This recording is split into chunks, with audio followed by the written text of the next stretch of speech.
This is me sharing one of my first memories as a child. I remember my first night at the porn shop. It was 2 stories high with an apartment on the 2nd level. That's where my mother and I went to live when the manager gave her a job as a maid, at least until she gave birth, he said. Then she could be a glass box dancer. She was obviously using him for a place to live. There was an instant relationship where previously we would just stay from house to house. My mother was prostituting prior to this new opportunity. I was very young, 4 or 5 maybe. When we were on the road, I'd often see my mother having sex with men while I was in the same room. It was at night, so maybe she assumed I was asleep. Either way, I always tried to keep my eyes closed. Day to day, I was surrounded by cigarette smoke and filth, never offered anything to eat or drink. I took scraps from other adults when they were done. I always slept on the floor or the concrete. The random people my mom would take up with for the night were never really thrilled I was around. I was often teased and had things thrown at me. A few times I was kicked and hit for no reason. Not that there's a good reason to hit or kick a child. With all of that, as you may imagine, the thought of having a place to stay that was the same every day sounded like it could be nice. The first day we went there, we had to sneak in the back way because children were not supposed to be at the porn shop. I remember seeing posters on the wall of naked people doing things that made my heart race and my stomach clench. The same as it did when my mother would have sex with men in front of me. When we got up the stairs, my mother went with him into the bedroom. They told me to go play. I knew that meant to stay away from the bedroom door and not to bother them. At first I was kind of happy. There was a dog and 2 cats there. There was a second room with a double glass door, and in there was a mattress on the floor where the dog slept. No sheet or anything.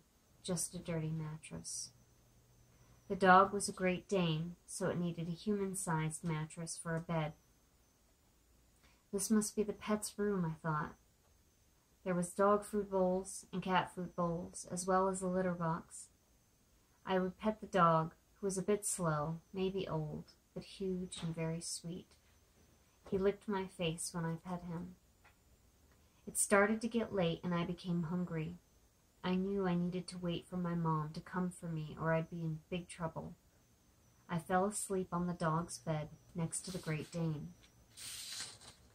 My mother woke me up just after sunset, said that the manager, Joe, had to go open shop and that we could stay up here, but she said she was going to go downstairs to learn a bit about the store. I told her I was hungry. She turned back and looked at me with a stern face. She said, "Be thankful for what I have right now." She said she would see what she could do about food when she could. She said to go back to sleep, that I was to have the room with the dog. I stared at her, trying not to show emotion, and said, "Okay." She left. I got up and looked out the bare window that had no curtains or blinds. There was a huge outdoor arena, the rodeo grounds, next to the building and a Circle K across the street. I saw some houses beyond that, but not much else. Very little light came in through that window. After being in that room for some time, I noticed that the foul smell in the room was getting stronger. I realized it was not just the cat box. The floor was tiled, and he locked the dog in that room when he would work, so it did not go to the bathroom on the carpet. Instead, it went in there on the floor. I laid on the bed with the dog. I cried, mostly because I was hungry, but partly because I was scared. Before, whatever bad things were happening, it usually only happened that one night. Then we were off. This gave me a sense that I would become one of the animals here, but I had no food bowls yet.